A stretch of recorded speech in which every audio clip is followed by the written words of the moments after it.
அந்த NTTVல பேசினார், கருத்து சொன்னார் ஸ்டாலின். வாரிசு அரசியல் பேசுறாங்களே, ஏன் நாட்டு மக்கள் தேர்ந்தெடுத்த பிறகுதானே அவள் பதவி பெறாங்க சொன்னார். நாங்க அதுல மாற்று கருத்து கிடையாது. மக்கள் தேர்ந்தெடுத்தா உண்மைதான்.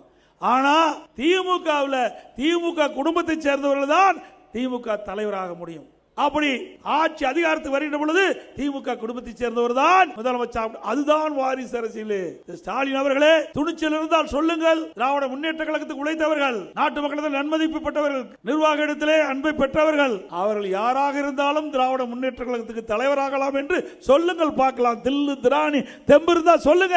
அதே போல ஆட்சி அதிகாரத்துக்கு வருகின்ற பொழுது திமுக உழைத்தவர்கள், மக்களிடத்திலே நன்மதிப்பை பெற்றவர்கள், அவருக்கு அந்த ஆட்சி அதிகாரத்தில் முதலமைச்சர் பதவி கொடுக்கப்படும் என்று துணிச்சல் இருந்தா சொல்லுங்க. இதுதான் வாரிசு அரசியல். அதைத்தான் வேண்டாம் என்று சொல்கிறோம்.